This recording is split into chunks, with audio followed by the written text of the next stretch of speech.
Welcome to another episode of Believe in Falcons presented by FanDuel. You gotta love FanDuel. We are Ovie and Mike Turner, and we're here to talk some Falcons football because we're here. It's game one. The Bucs are coming to town. I can't wait. We've been talking about off season and preseason and the other seasons and OTAs and the mini camps. Like, forget all that stuff. Now it's time to play ball. Time to play football, like the real football. Soccer's cool, but the real football. And the Bucs coming to town, and I feel like we're ready for them. I hope we're ready for them. I'm gonna stay positive with this, but it's gonna be one heck of a game, Mike. People are buzzing around Atlanta because finally the Michael Penix era is officially going to start. Yeah, it's officially started. Michael Penix era officially has started. It's his show now. It's his chance to lead this team, lead this franchise into better pastures, man. We've been struggling the past couple of years, man. We haven't been to playoffs in years. Since Matt Ryan, that's a long time like ago. Back when we were playing long time ago. Right, and it's time, man. It's time for us to get over this hump, man. And, and we got the Bucs, the division champs have been taking over this division for the past couple of years, man. And I don't think they deserve to be in that position to be good, to be dominating the NFC South like this. And I think we are the best chance to dethrone the defending NFC South champs. But starting off week one with a division opponent, an opponent like this, man, how do you feel about that? It's tough to start week one on a division opponent, man. No, for real, it is, and that's a great point. We like to get warmed up. There's certain, you get the juices flowing a little faster. You play the Saints or the Panthers or the Bucs of their division, but I like to just to cover my butt a little bit. I want to make sure I got all the all the small details worked out because on some of our protections, on some of the run plays, and how we're going to fit if we're live. It's one thing when we're playing against defense who's not going to. They're going to go hard, but they're not going to go all out to try and stop us. I want to see how things look live bullets, and it's going to be critical, at least for me to understand the landscape and not just what they do on paper, but what they do in practice. So I loved actually going the first week. We got film. I can see how that linebacker moves. What he does. I can see a defensive coordinator's mindset. I can see some of the stunts. Not all of it's going to be shown week one, but week one, you're kind of going to a blank slate, especially if they got new players, new coaches, new staff, new mindset. You're trying to figure things out. Luckily, the Bucs are pretty consistent, and so hopefully they don't change too much, but this is a game to where we can't recover if we make early mistakes. There is no we'll figure it out. No, not only can we not recover, Mike, this being a division game, if we lose this, God forbid, it's going to be hard to recover mid-season, end of the season, because this game can affect us getting into the playoffs. So it's not ideal. I wish we can start off with if it's a division game, the Panthers. Give us the Panthers. Give us them week one. We want Carolina. Give us I don't know, Cleveland. Give us somebody to where we have a homecoming game. Bring on Shador. No, this game is going to be a tough one, especially since we beat these fools twice, but still lost to them as far as winning the division.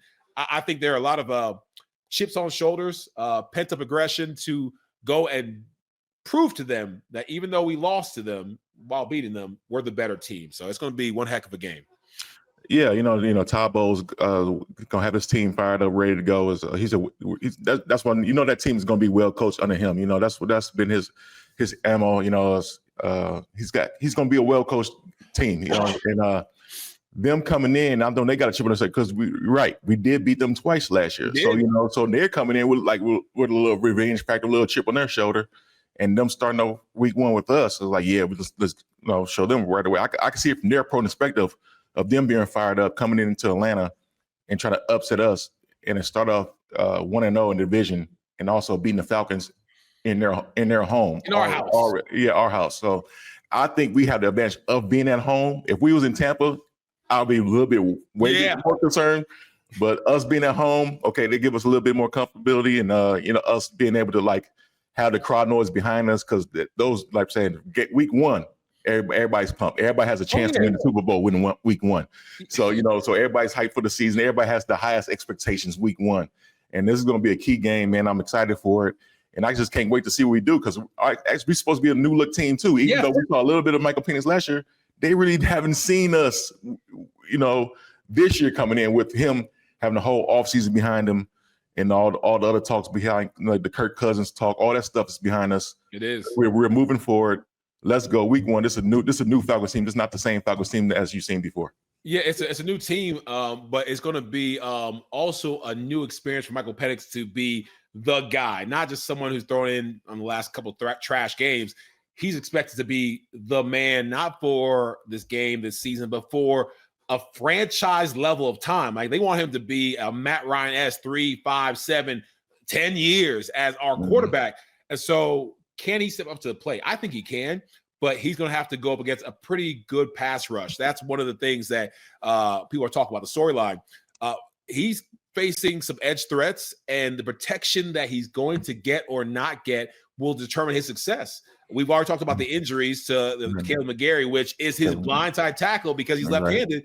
Right. It's huge. And some of the other backups, as we noted, did not play to the standards that we expected them to during preseason. Hopefully it was some preseason jitters or whatever, but we need our QBs, our biggest factor in winning games, to be standing upright, because I don't care if you're Tom Brady. You watch the Super Bowl, Tom Brady was beaten because them Giants got after his behind. If you get a quarterback down, you can be the greatest quarterback, but you're nothing if you're laying on your back. So Michael Penix stays upright, we have a chance. Right. And I think that affects our odds on FanDuel this week, because we're minus 2.5 on FanDuel. What is that for like money line is minus 132, or Falcons plus 112. So for novices like me, $132 you put on the Buccaneers, you win $100, or $100 you put on the Falcons, you win $112. Is that correct? Okay, I'm still, I'm not. Yeah, you still learning to bet the game. I'm still learning because I hate losing money. And so, I am not the gambler that some others are. We're the underdogs this week. So if we put the $100 on the underdog, you get plus money. Okay, I like that. We're minus 2.5 underdogs. The Bucks minus 2.5, Falcons plus 2.5. All right, this is good because there are people like you who are experts, and there are people like me who are still learning. So both can listen to this podcast and learn something. I really feel like that us being the underdogs at home is a slap in the face. Like I don't get it. We're at home. We have the fans. I know it's a transient city. I know that a lot of different fans come and cheer. But for this first game, I feel like we're going to give them our absolute best shot. And the Mercedes-Benz Stadium is going to be rocking. And this is one of the best chances for us to kind of put our stake down as this is the new Falcons. No longer are we going to be, season after season with a losing season and make Arthur Blank, not so happy that he spent billions on billions to not win a season in Mercedes-Benz. I think this can be a big, changing of the guard with Michael Penix. So FanDuel, you're wrong. You're wrong. I'll take the bet, though. I'll take the bet.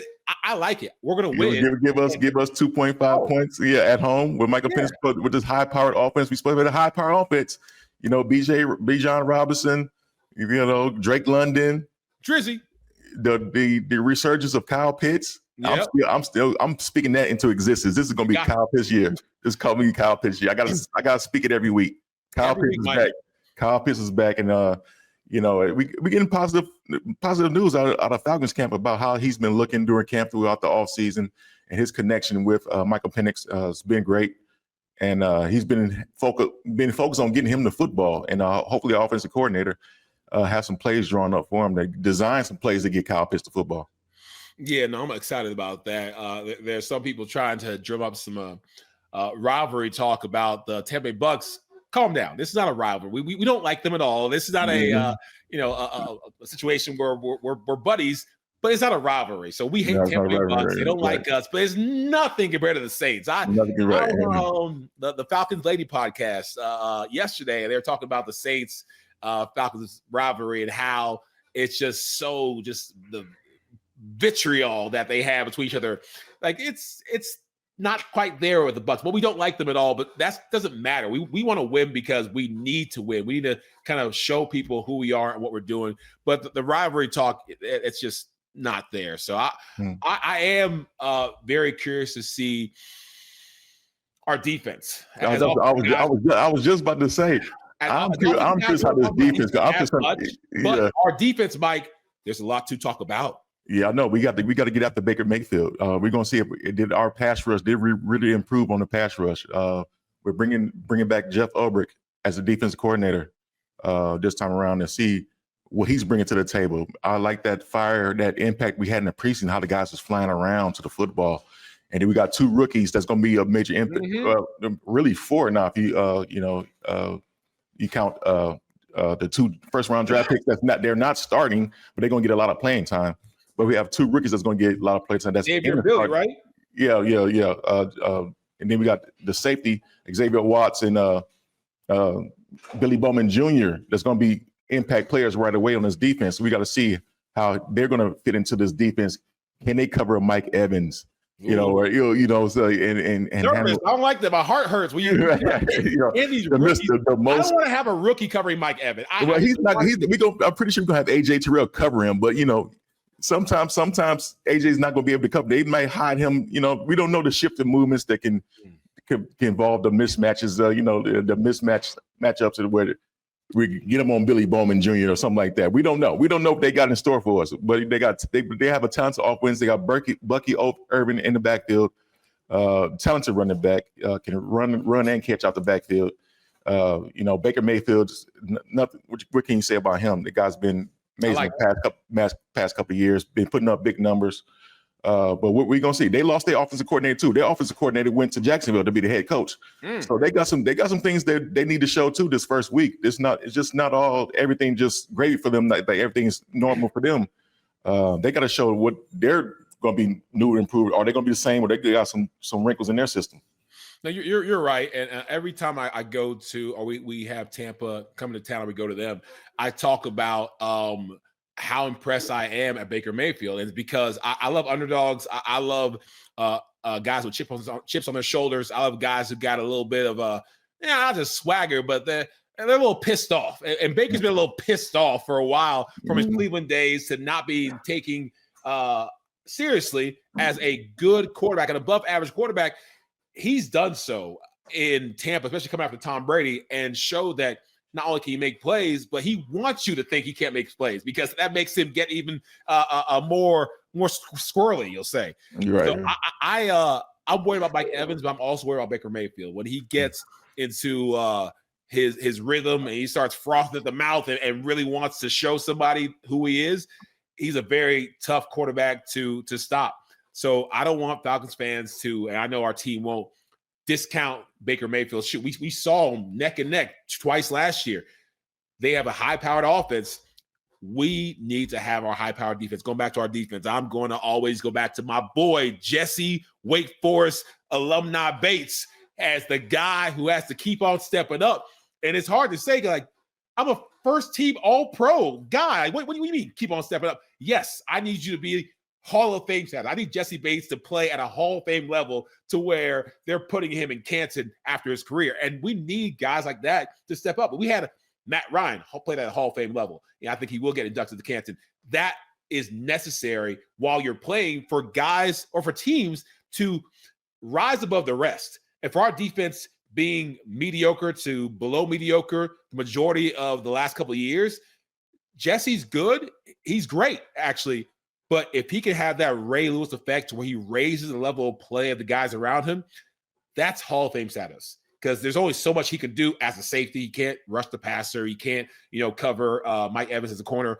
But what he can do is find some sort of way to get that special something, that it factor, that Jesse Batesism that allowed him to be all pro. Spread that out. So just smear that all over the defense. That sounds kind of weird, but like smear that amazing Jesse Bates greatness all over the defense. And when you are communicating and you are barking and you are talking, there's something about it. Like, let's go back and talk about our careers. The words have power. The words that Ray Lewis said during halftime, and I was a young rookie or second-year player, I was like, oh my gosh, this brother is preaching. And we go out, come in flat from the first half and go out with our hair on fire.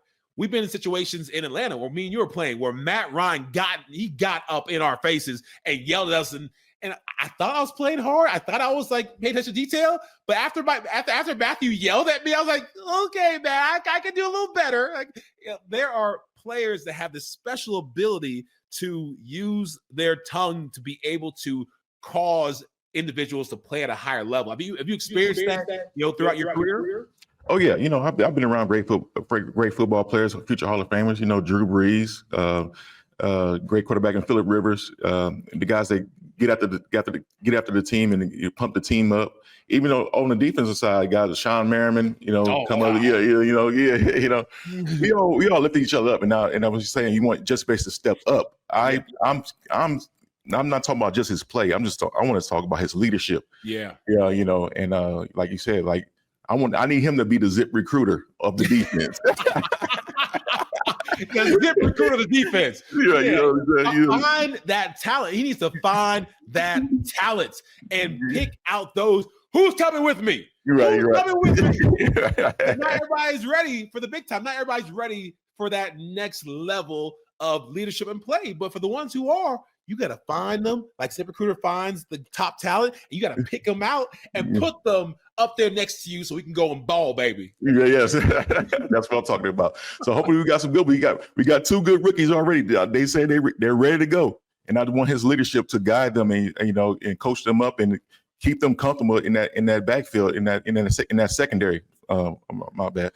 In that secondary, to be comfortable back there and to make plays when they're available. Just don't overthink it. I know everybody's gonna be pumped and juiced that first game, man. You know how that first game is, especially as a rookie. Man, I was inactive my rookie year, so I don't know about you, but I was inactive. My rookie year, I played half the games, and half the games I was sitting out, and it's actually sad to say now, but I was so relieved when I was sitting out because I'm like, man, it's like I can't make any mistakes. And I was traveling to Seattle and going to Denver, and I was like a tour. I was like, I had my book bag on, and I was just sitting here with my binocular, like, oh wow, this is amazing landmark. I'm gonna go to the Empire State Building, and I was just going to eat dinner. It was such a stress-filled situation where I was excited, but I also didn't want to mess up this opportunity. So the times where I wasn't activated, just watch my first NFL game. Mike, I don't know if it was like this for you. The first NFL game I ever watched was the one I played in. So I'd never been to an NFL game in college. And so it was just taking it all in at the production of everything. So some of these guys who are playing at that level, I don't know if they've been to an NFL game. I don't know if they're going to be used to the bright lights, because it's a situation to where it's not about how good you are. It's how good you are when the lights are on. And we're going to have some rookies playing for the first time in lights. We're going to have some guys who've been backups, but now starting for the first time in life. And you and I can both talk about being a backup and playing is different than being a starter and playing to where you're supposed to. You are expected to. In fact, they are demanding that you put a top tier level of play on the field. If not, we'll get you out of here. There's nothing worse than fighting your whole life to get to a starting position and then being knocked back down. So it's going to be a chance for everyone to show what they're made of and if they can be that guy. Right. And I was like, I was relieved. Like you said, the production of an NFL game, man, it's over. It could be overwhelming at first, you're like, but it is a wow factor. It was for me, because we had a flyover. We was in Houston. We had a flyover. I'm like, that's my first time seeing a flyover. Yeah. You know what I'm saying, in person. So it was like, and wow. NIU didn't have flyovers? Well, talk about NIU didn't have flyovers? Oh, yeah. A paper plane. Paper plane. Somebody threw some, somebody threw something from the stands from that's the closest to a flyover I had, but I'm coming from NIU, coming to see a flyover, you know what I'm saying? It was like, wow. I was like, oh, that was like the official, oh, I'm in the NFL. Yeah. You know what I'm saying? Yeah, because preseason, it's just, we playing, we got the jerseys on, get used to wearing the helmets, wearing the logo. But that first game, that national anthem is different. Ooh. The crowd is different. That's when you see the stand. Preseason, the stands are not full. That's when you see a full packed house. Everybody's roaring. You feel the energy. This is the first game. Everybody's pumped up. The starters are pumped up. You know what I'm saying? At being a starter, you're getting ready to play. You know, preseason is practice. You know, but getting ready for that first game, you see how guys are pumped up, how they're getting pumped up even in the locker room and everything else. You know, it's just a whole different atmosphere. And I hope those guys just don't get overworked. Yeah. You know, don't be too hyped, because you can't be too hyped, you know, for a game. And I hope they just be relaxed and let the leaders of this team take over and just lead us to the playoffs, man. And you know, this is our year. This year we gotta get over the hump, man. We gotta make it to the playoffs. And I don't know what's the odds in FanDuel of the playoffs this year. Playoffs, Mike, it's plus 140 for us to make the playoffs. So that's you know, I got this now. You get $100 on the Falcons. You get $140 because of the playoffs. So like that's a good deal to have, because with Desmond Ridder, with Marcus Mariota, with Kirk Cousins, we're one game away from the playoffs. A beat up Kirk Cousins. A beat up Kirk Cousins. A beat up Kirk Cousins. Off Kirk Cousins. And we still almost made it. We're still almost made it. So imagine, God bless, we have a healthy Michael Penix for the whole season. We have a guy who has played every year as a starter at college football. We have an individual who is not only highly motivated, but is not a rookie. He sat a year. Granted, he didn't play, but he sat a year behind a top quarterback and got 3 games in. We have a man who is a detail-oriented individual to where he doesn't want to make mistakes. And rather than throw an interception or force the ball in there and have an interception, he'll throw the ball away. Someone like that with a good head on his shoulders, I feel good that FanDuel will be a great bet on the plus 140 side when it comes to making the playoffs. So trust your boy Ovie. I am a amateur professional bettor, and put that money down for plus 140 Falcons to make the playoffs. We're going there. We're going to the playoffs. We're going. We got to get there. We got to get there, man. You got to win the division, either win the division or get there as a wild card. But I think our best path is to win the division. And the Saints are not there. We know the Saints are going to be at the bottom. Yeah. So what I'm saying. We don't feel sorry for them. Panthers next. We got them. It's up between us and Tampa. It's between us and Tampa this year, and I think it's time for us to dethrone the Tampa Bay Buccaneers. Yeah, it's been time. I'm tired of these Bucs hanging around off the top while talking all this trash down to us, little Falcons. It's so exciting to see. Hopefully, the beginning of a new chapter of our Falcons. All we can have is hope. I think it's funny. You talk to fans all across the country. Everyone's hopeful, except for the Browns. They're probably not that hopeful. But, most teams are hopeful because they're like, this can be actually, and the Cowboys. They aren't that hopeful. There's some teams are not hopeful. I can go through 4 or 5. You go a couple teams that's not hopeful. Yeah. They just know Jets, some good popcorn, hot dogs, get some burgers, and that's it. But there are other teams like us where we say, yeah, Super Bowl, let's not go crazy, but let's absolutely set our sights on going to the playoffs. Let's absolutely say we get in there as a dark horse, as an underdog. Anything can happen. We've seen some rookie quarterbacks, Russell Wilson, one of them. They have such a not even naivete, but they don't understand how big the moment is. They're just playing ball. They got the same swagger from their rookie year. Again, Penix not a rookie, but for him to have a full season, his first full season, he can go out there and just be relaxed, play ball, have a good time. I mean, Mike, Matt Ryan went to the playoffs his rookie year when we were there. Yeah, you're right. It's not possible. It's kind of silly. So because there are people who are telling me, we're not going to Super Bowl, we're not going to playoffs. Michael Penix will take 2-3 years to figure it out. No, that's really. No, it's a new day. It's a new day and age. Jaden Daniels took the Commanders to the NFC Championship last year.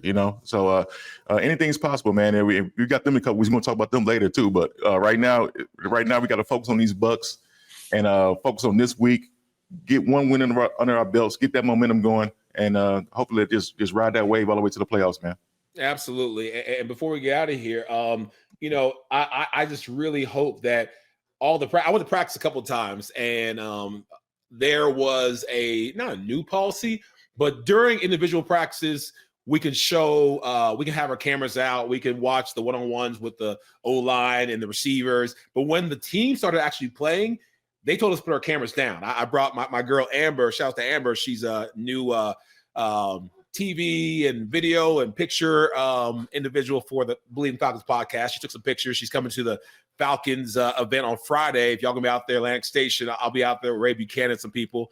But she's taking pictures and video. They said, stop.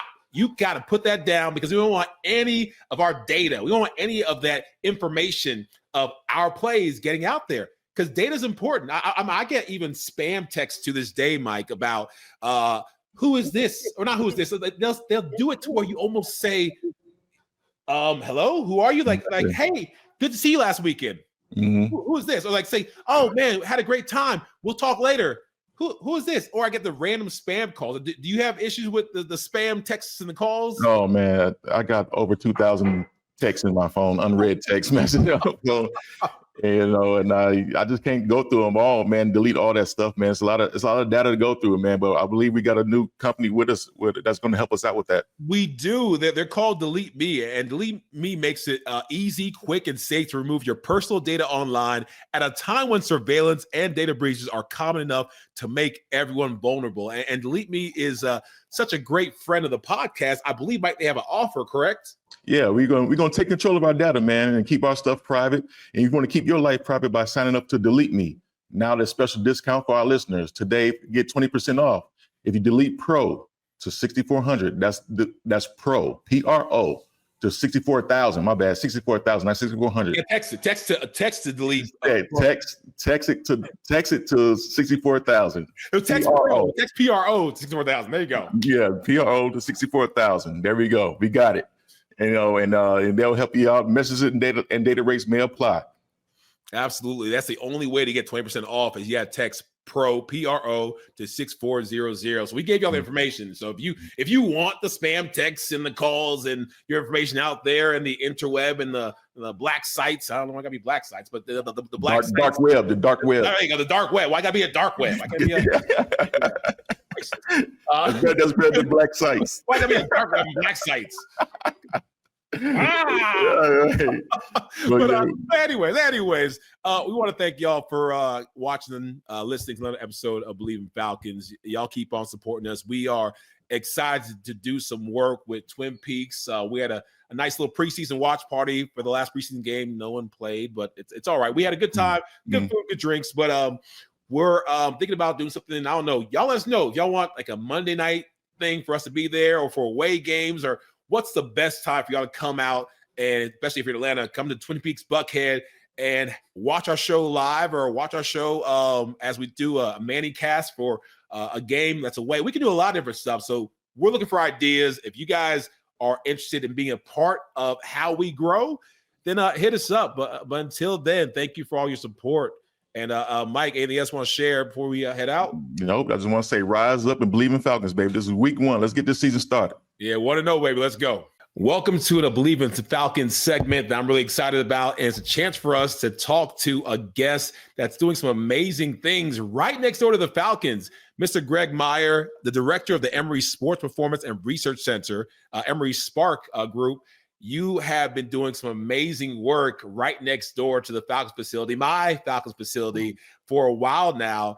And we had a chance to connect a year or so ago. I had a chance to come in there, see the great work you do, being a doctor's son and somebody who has been working in the healthcare and the medical space for a while. I was fascinated at all the ways you help keep people healthy and ways you help prevent injury.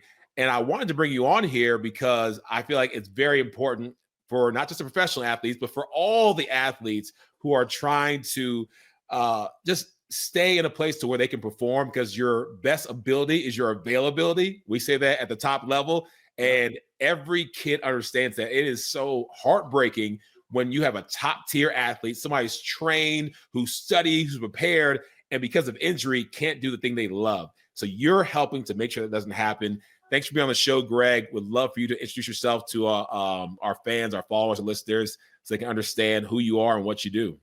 All right. Well, thanks for the intro, and it's good to be on with you. I think the last time I bumped into you, you were coming back from being inducted to the Hall of Fame at Wake Forest, maybe. So pretty good company to be in. But it's great to be with you today, Ovie, and talk a little bit about the Emory Sports Performance and Research Center. Our center is kind of one of the leading institutions for really focusing on preventing injuries in youth athletes and helping them play well and stay well. And 100% agree with you. Your best ability is your availability. So we want to keep these kids healthy and active and on the field of play so that they can perform their peak performance. Absolutely. What makes your facility unique? Because I think it's one of the more unique facilities. I've seen a couple that do what you do, but I feel like the way you guys are able to really execute on some of your directives is not done at that level anywhere else. So kind of share with the people why you guys are a little bit different. Well, it's kind of unexpected to drive into the town of Flowery Branch and see one of the world-leading technology centers out on the Falcons facility. But one of the things that really makes us unique is there's a lot of laboratories across the country that do biomechanics and measure that on either clinical patients or to athletes. But there's not a lot of places that measure biomechanics inside an MRI. So we have 2 MRIs that can do research with us, but we work with General Electric or GE to develop and implement a biomechanical system within the MRI room. So what that allows us to do is we can start to look at how the brain functions and drives the body. So instead of just looking at the biomechanical output or measuring what we see, we can see what the central driver is and how that's adapting to our training, what the problems are that an athlete might have if they're in pain and why they can't perform properly, and really bridging that gap. So what makes us unique is our ability to measure the mind and the body at the same time, and that's going to help us take athletes to the next level in both injury prevention, to play safe, but to play at their peak performance. And I think those 2 things combined really make our center unique. No, I love it. Are there injuries that you see more than others as far as situations that come across your desk over and over again? Well, the injury that we see that causes the most time lost in sport is ACL injury, and so we've dedicated our careers to studying ACL. Now you got 1 or 2 of those. I have a couple ACL injuries myself, so we come about it. We like that and study that, and we want to prevent that. So we've studied that. We've developed tools to help athletes train. We've shown that with these training programs done before the season, we can reduce ACL injuries by more than 50%, particularly. Yeah, time out right there. I want everyone who's hearing this to understand what the man just said. They have a technique that can reduce ACL injuries by 50%. So I have a daughter who's 16, plays softball. I have a daughter who's 13, is a big volleyball athlete. I have a son who's 10, who's loves soccer. His mom will let him play football until middle school, so he's got some time, and we'll see football kind of works for him. But there is so much opportunity for my babies to play, and as a parent, I would know if there's a technique, if there's a strategy, if there's something that can give my kids 50% less chance of getting an ACL injury, I'm taking it. So that's amazing. Is it like a really expensive procedure, or is it what is it actually that you're doing to accomplish that? I think people want to hear about that. Well, the way we came about this is we started studying female athletes in a whole school district, and we would do biomechanical assessments on them, and then we'd track them to see who would go on to injuries. We were able to identify a specific biomechanical landing patterns and cutting patterns that females that were at high risk for ACL injury, we could identify that. But the good news is it was neuromuscular in nature, meaning it's either your central nervous system or your muscle or your body mechanics that were driving those risk factors, which meant that we could do neuromuscular training or train these athletes and help them prevent those injuries by teaching them how to move better. So by doing that, we designed, this was 2 decades ago. Over the past decade, we've been doing training programs, trying to implement better training strategies for these athletes. And as I mentioned, with these strategies, we know that we can reduce ACL injuries by more than 50%. The big issue is they weren't being disseminated worldwide or nationwide because coaches weren't implementing them. They're still focused on their skill training. And they didn't feel comfortable giving these guided training sessions. And so our past work has really been focused on using technology to give coaches tools. So we had a big grant from the National Institutes of Health to develop a self-guided biofeedback system. So they walk in the biomechanics system. It starts to identify the athlete's poor movement when they walk in, and it gives them a biofeedback system delivered in augmented reality.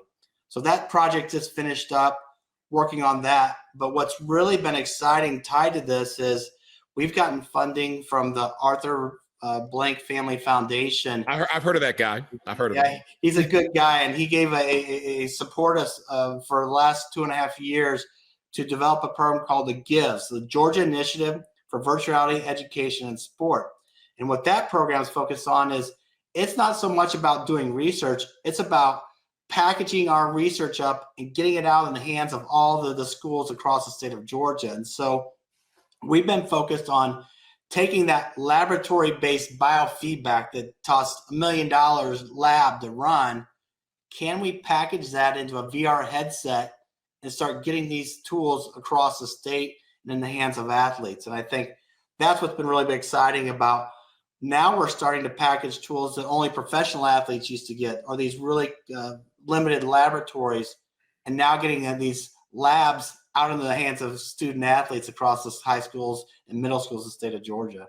That's amazing, dude. Like, again, I've been blessed to work with some amazing charities and some groups that do really cool work, because it's all about access and opportunity. I talk about my Wake Forest Hall of Fame. When I did my Wake Forest Hall of Fame speech, I talked about Wake Forest. I didn't choose Wake Forest. Wake Forest chose me, because out of all the Division I schools, only one of them gave me the opportunity. Only one of them gave me access to play at a high level. Only one of them gave me a platform to show what I could do. And if I never got that, who knows if I would have, I definitely would have been all ACC or all American or inducted to the Hall of Fame. But who knows if I would have been a 10-year NFL veteran, all pro, all that stuff I did.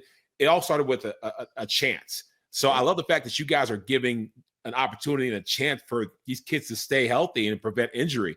But there are rural areas that sometimes may be more difficult to get to. I mean, how are you guys able to access, the most people possible, or groups of kids that may live on the outskirts of where the major populations are?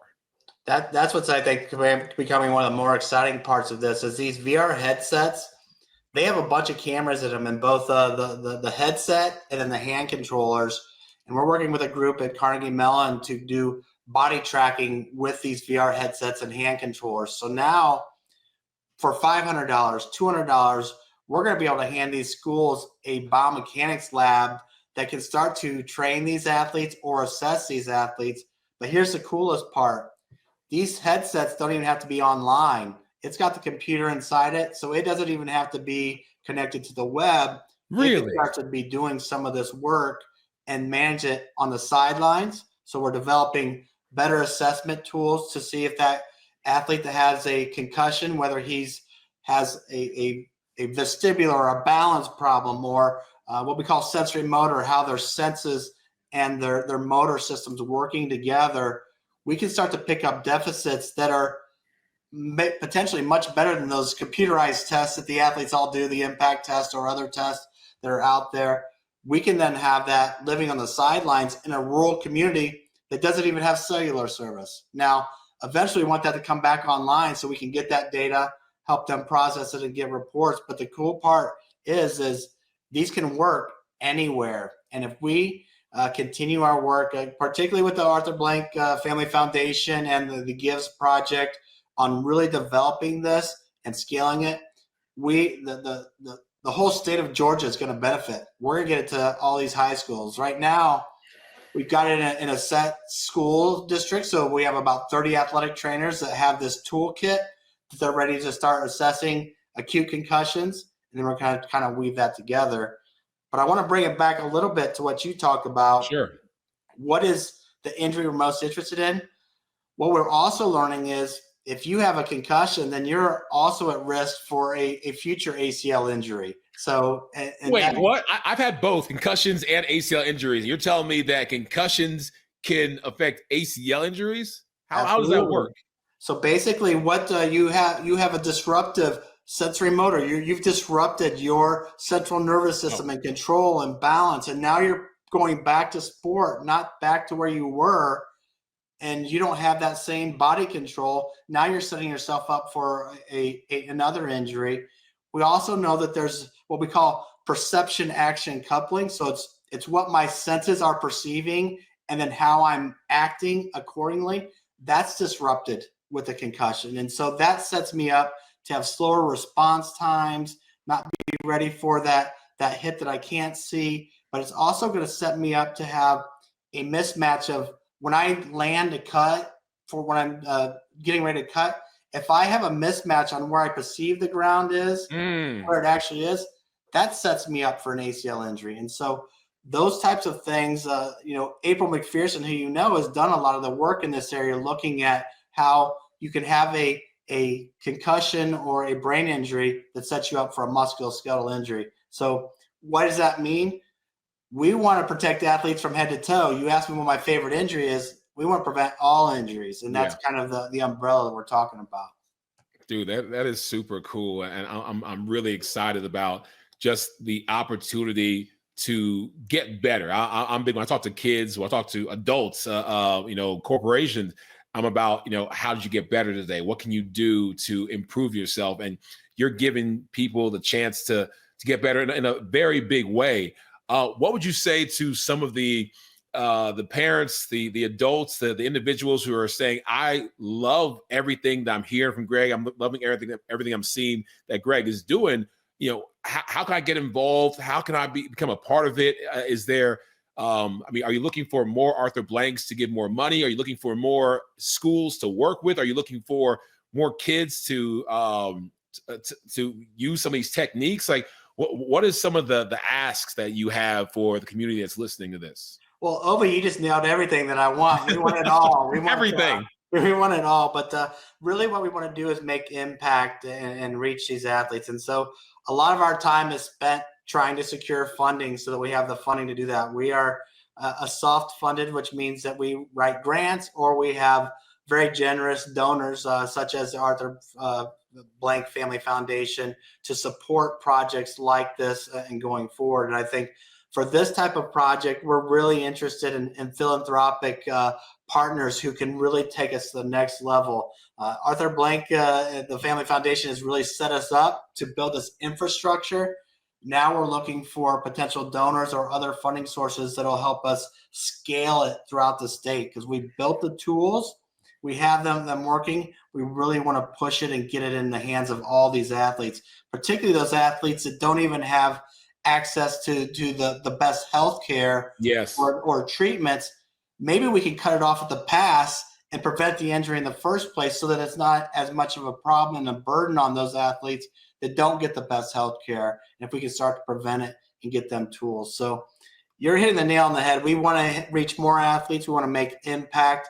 Really excited of what we've gotten so far in the infrastructure. We're going to continue developing, but as we develop, we're looking for new ways to disseminate and scale this throughout the state of Georgia. That is awesome, Greg. And I hope you guys heard that. If you're a Believe in Falcons follower, if you guys are supporting us, you got to be supporting football. You got to be supporting kids, and you got to be supporting the work that Greg's doing. If any billionaires that are listening to the show, give Greg a call and just let him know that, hey, you want to help make Georgia great again when it comes to keeping kids healthy, safe, reduce concussions, reduce the injuries, the ACL tears. I've had all those. I can tell you they're not fun. Yeah. So this is some amazing work that you're doing. Before we get you out of here, Greg, want to get your thoughts on the Falcons season, the Falcons players. How has it been to be right next door to the place where our next Super Bowl champions are being built? Like the place where we're now cooking something pretty exciting with Bijan and Drake and Michael Penix now going to be the leader, not a backup, the guy.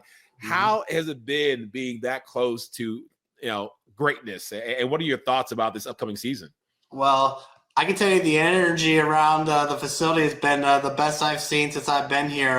Particularly, we've had the fans and had more fan opportunities to come join and watch practices. But the energy is high, and there's a lot of high expectations for the Falcons. I can tell you the Falcons are supported by the top sports medicine groups anywhere around. So they have that direct access. As you mentioned and we talked before, you never had that access where you could I didn't be on the practice field and within 30 seconds be in an MRI if you needed it. You could see your physician, that's one of the team physicians, Dutson Hill, Kyle Hammond, are on right next door treating patients, but then when they're also ready to treat you, we have an imaging team waiting to keep the Falcons healthy. So I think from that perspective, they're getting the best health care. You've seen the new facilities they've got now with the weight room, locker room, cafeteria, everything. They've got housing on site now. So everything is right there, primed, and I think all the pieces are here. As you mentioned, the players that we think need to take us over the top are there. So I'm excited as you are. This is going to be the season, and we're going to get that banner, as you know, in the barn. We need one to the right of it that fixes the one that should have been a Super Bowl. I'm with you, buddy. I'm with you. Well, thank you for all the great work you do. Thank you for coming on the show. If people want to reach out to you and say, hey, Greg, I actually do know a nonprofit, or I run a business, or I have some kids that I'd love to get access to this, how do they reach out to you and the Spark team? Yeah, there's two good ways for us. So we have our Instagram is at Emory, EMORY _Spark, SPARC. That's our Instagram. And then our website's the same, Emory, EMORYSPARC.com. And there's contact us, the methods on there. So love to reach out if anyone has any interest in getting involved in the programs. Always looking for funding support as well for this research and dissemination. We really appreciate it. But big thanks to you, Ovie. And I know Michael couldn't be with us today, but I appreciate your show and all you guys are doing and keeping everybody informed. So it's a great opportunity to be with you today. Awesome. Thank you so much, sir. We'll talk soon. All right. We'll see you. Take care. Yes, sir.